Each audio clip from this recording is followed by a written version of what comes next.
আসসালামু আলাইকুম, কি অবস্থা আছেন? সবাই ভালো? এই ঠাডা ভরা রোদের মধ্যে তুমি যাইও না। ঠাডা ভরা রোদ্দুর পড়ছে 40-এর উপরে। এই যে 40-এর উপরে এক গাছতলা বয়ে রয়েছে। এই যে গাছের উপরে মাথা বানাইছে, মাথা বানাইছে গাছের উপরে ঠান্ডার লাগে। এই যে জাফরা ছিল পুরিয়া লাইছে, কত সুন্দর নিরিবিলি এলাকা, কিন্তু পানি দিয়া মনে করে ভরে রয়েছে। গাড়ি নিয়ে আইছি, পানি দিয়া ভরে রয়েছে। রোদের মধ্যে ডিউটি করা লাগবে, ছাড়া পড়া রোদে বিদেশি টাকাটা এতটা সহজ না। জীবন মরণ, বাস হওয়ার মরো, ডিউটি করাই লাগবে। বুঝছেন কত সুন্দর দৃশ্য। চলেন পাহাড়ি এলাকায় লয়ে যাই।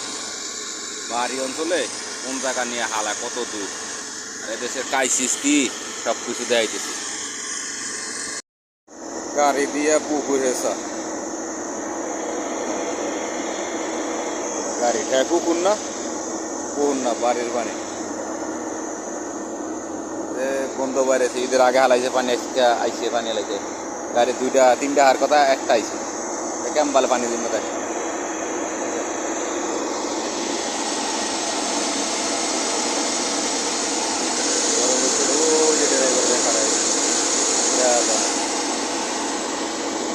ভালো থাকবেন, ভালো লাগলে লাইক করবেন, শেয়ার করবেন। আল্লাহ হাফেজ, বাই বাই। দেখছেন ট্রাকের অবস্থা। খালি বাংলাদেশের তেলের সমস্যা না, এই দেশেও তেলের সমস্যা আছে, এই দেশে তেলের সমস্যা আছে। গাড়িগুলো খারাপ হয়েছে, মানে প্রায় 50টা আছে গাড়ি। আর ওই সামনে দিয়ে বাম আলো সকাল হইতে দিতেছে, দুপুর বাইজে গেছে, সিরিয়াল দিয়ে নিতেছে তেল। ছোটো গাড়ি,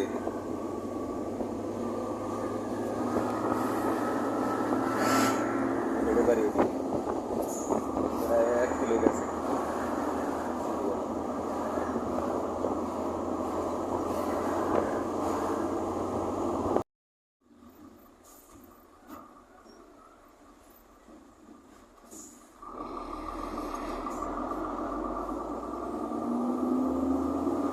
কত দূর পর্যন্ত গেছে সিরিয়াল, কত দূর পর্যন্ত। বাংলাদেশে কি হাহাকার করে, হাহাকার তেলের লেগে।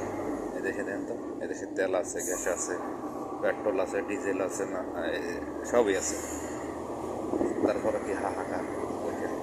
সকালেতে প্রায় আরও প্রায় 2 কিলো পর্যন্ত জমা ছিল, 2 কিলো পর্যন্ত জমা ছিল, এখন একটু কমছে, দিতেছে তো কমছে। একটা লরি একটা 2টা করে টাঙ্কি, 2টা করে টাঙ্কি, তারপরে সিরিয়াল ধরে বেরোছে।